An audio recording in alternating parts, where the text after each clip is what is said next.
बहुत महत्वपूर्ण टॉपिक है।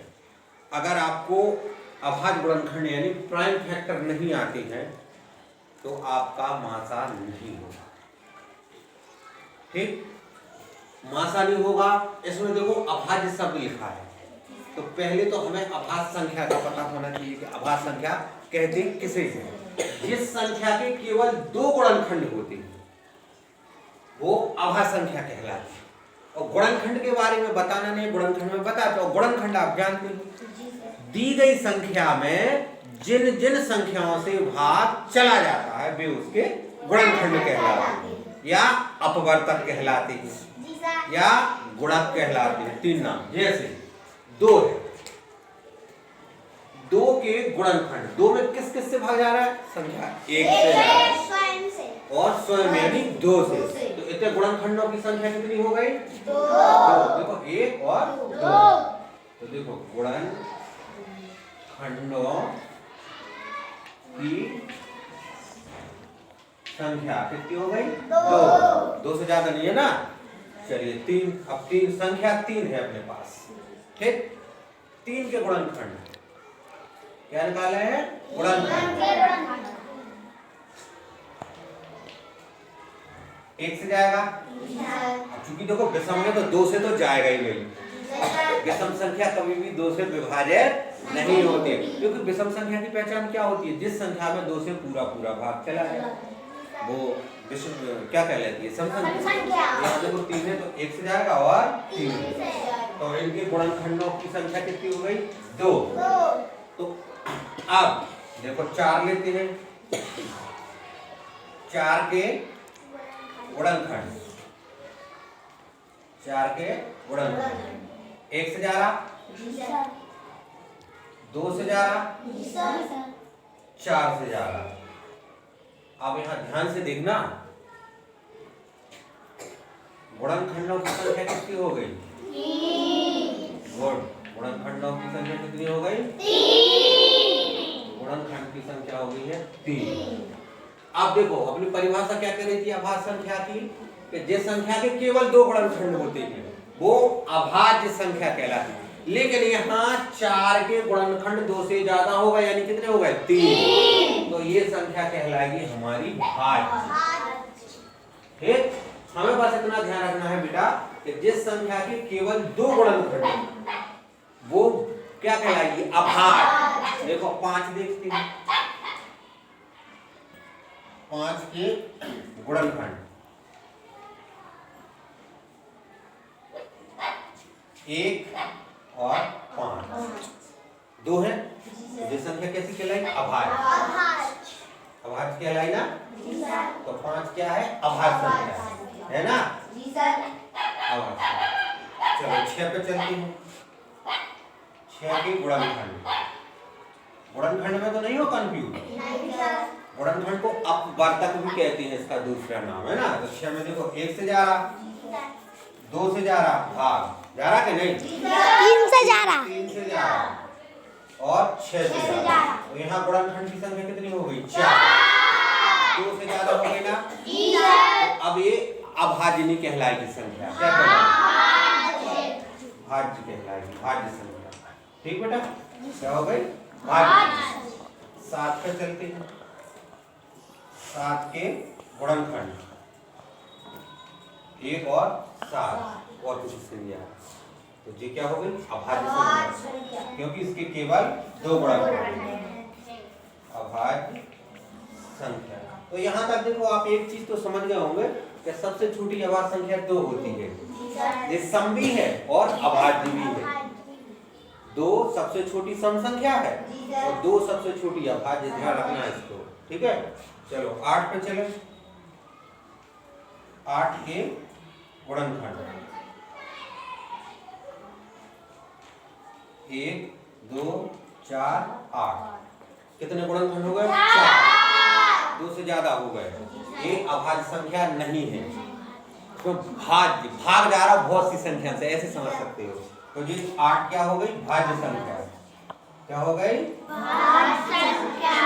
भाज्य संख्या, ठीक है। चलो साहब 9 पे चलते हैं। 9 के गुणनखंड सबसे पहले 9 गुणनखंड यानी 9 में किस किस से भाग जा रहा है? देखो 1 से जा रहा है बेटा, 2 से जा रहा, नहीं जा रहा, नहीं जाएगा क्योंकि 9 विषम है। 3 से जाएगा, है ना, और फिर कितने से? 9 से। अब इसके क्या गुणनखंड है? 3। तो ये बताओ 9 भाज्य होगी क्या? भाज्य भाज्य होगी, क्योंकि 2 से ज्यादा गुणनखंड हो जाए तो वो भाज्य हो गई। अभाज्य में अपन को केवल क्या गुणनखंड चाहिए? 2। तो ये कैसी 9 कैसी हो गई? भाज्य, है ना, बड़ा मजा आने वाला है। चलिए 10 पे चलते हैं साहब। 10 के गुणनखंड, एक से तो सब में जाएगा। एक सबसे छोटी प्राकृतिक संख्या है ना, 1, 2। अब देखो जी, आप जानती हो जिस संख्या की इकाई पे 0 हो या 5 हो तो वो 5 से जरूर विभाजित होगी। तो 5 से जाएगा, देखो 5 दूनी 10, और 10 से जाएगा।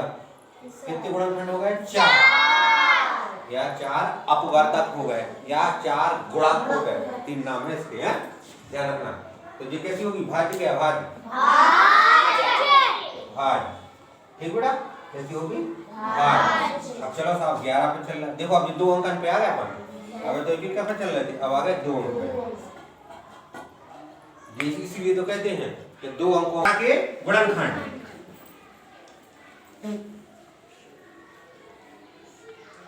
1 से जाएगा, 2 से तो वैसे नहीं है, विषम है।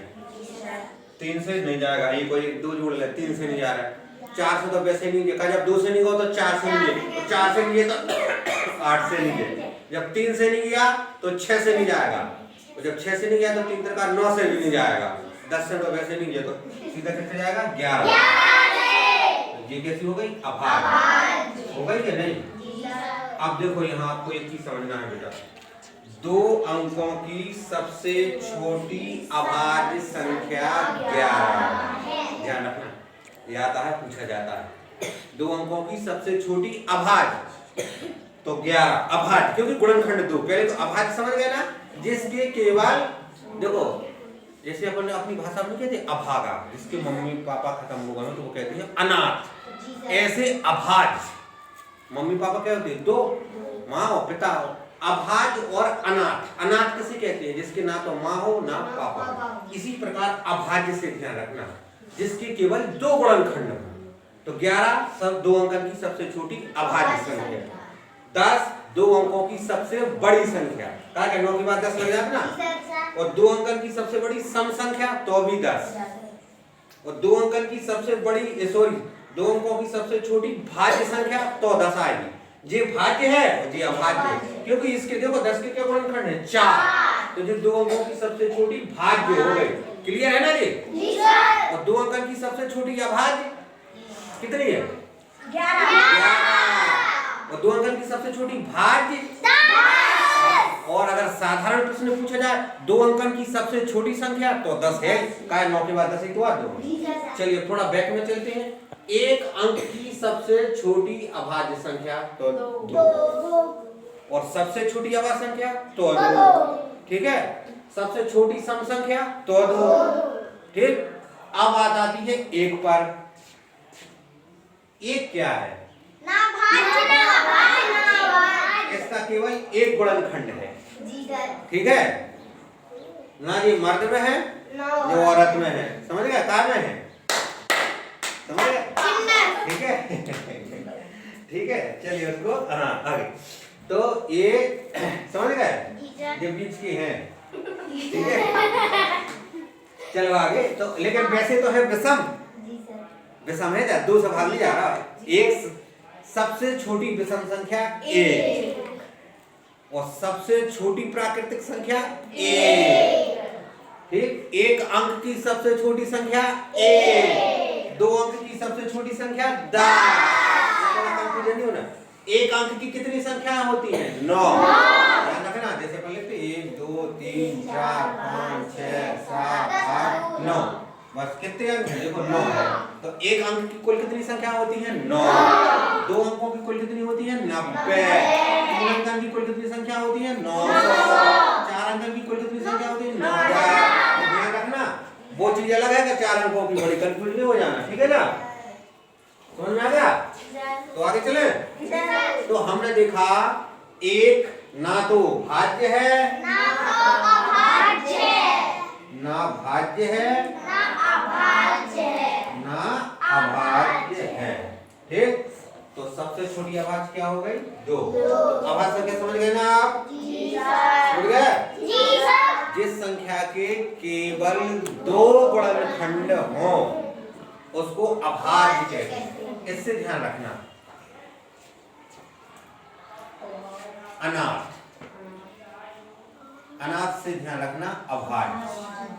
अनाथ का मतलब हो, अनाथ यानी जिसकी ना तो मम्मी हो ना पापा हो। फिर अभाज्य, तो अभाज्य संख्या के क्या गुणनखंड होंगे? केवल दो। ये ध्यान रखना। तो वो सारी संख्याएं अभाज्य होंगी जिनके केवल दो गुणनखंड। ठीक बेटा, अभाज्य संख्या समझ में आ गई ना? तो अभी अपन ने समझा है अभाज्य संख्या, अब अपन समझेंगे अभाज्य गुणनखंड। तो अभाज्य संख्या आगे समझ में? जिसके केवल दो गुणनखंड हो वो अभाज्य संख्या कहलाती है। गुणनखंड समझ गए? जैसे ये दो है तो ई संख्या में किस किस से भाग जा रहा है वे उसकी गुणनखंड कहलाता है। ठीक है ना? अभाज्य संख्या आपको समझ में आ गई होगी। जिस संख्या के केवल दो गुणनखंड होते हैं उसे अभाज्य संख्या कहते हैं। सबसे छोटी अभाज्य संख्या है दो और सबसे बड़ी अभाज्य संख्या का पता नहीं है अंक में। ठीक है, ये ध्यान रखो। ठीक है ना?